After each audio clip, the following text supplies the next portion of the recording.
മകരവിളക്ക് തീർത്ഥാടന കാലത്തിന് ശബരിമല ക്ഷേത്രനട തുറന്ന് ആദ്യ ദിനം തന്നെ വലിയ ഭക്തജന തിരക്കാണ് സന്നിധാനത്ത് അനുഭവപ്പെട്ടത്.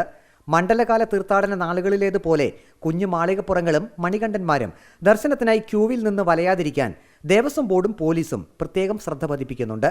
സന്നിധാനത്ത് ഫ്ലൈ ഓവറിൽ വെച്ചാണ് കുഞ്ഞ് മണികണ്ഠൻ ദുൽഖറിനെ കണ്ടത്. ചോദ്യം അങ്ങോട്ട് ചോദിക്കുന്നതിന് മുമ്പേ പറയാനുള്ളത് ദുൽഖർ പറഞ്ഞു. 18ാം പടിയിൽ ആ തിരക്കാണ്. ആ തിരക്ക് കാരണം ഞാനിപ്പോ വീഴാൻ പോയതാണ്. അവിടെ 18ാം പടി തൊട്ടുമുത്താൻ പോലും ഞങ്ങൾക്ക് പറ്റിയിട്ടില്ല. ഇനി അതിനുള്ള അവസരം ഉണ്ടാകുമെന്ന് വിചാരിക്കുന്നു. മകരവിളക്ക് തീർത്ഥാടന കാലത്തിനായി നട തുറന്ന ദിനം സന്നിധാനത്ത് ഫ്ലൈ ഓവർ വഴി തന്നെയാണ് കുട്ടികളെ ദർശനത്തിനായി കടത്തിവിട്ടത്. ആദ്യ ദിനം വലിയ തിരക്കില്ലാതിരുന്നതിനാൽ കുട്ടികൾക്ക് സുഖദർശനം സാധ്യമായി. നടപ്പന്തലിലെ 9ാമത്തെ വരി കുട്ടികൾക്കും സ്ത്രീകൾക്കും ഭിന്നശേഷിക്കാർക്കുമായി മാറ്റിവെച്ചിട്ടുണ്ട്. 9ാമത്തെ വരിയിലൂടെ എത്തുന്ന കുട്ടികൾക്ക് 18ാം പടി കയറി മുകളിലെത്തുമ്പോൾ ഫ്ലൈ ഓവർ ഒഴിവാക്കി പ്രത്യേക കവാടത്തിലൂടെ നേരിട്ട് ശ്രീകോവിലിന് മുന്നിലേക്ക് എത്താം.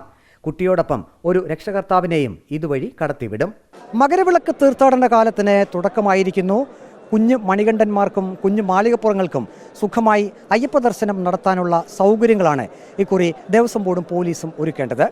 വീഡിയോ ജേർണലിസ്റ്റ് സുബൈർ ഫൈസിക്കൊപ്പം reporter Praveen Purushothaman, in reporter, Sannidhanam.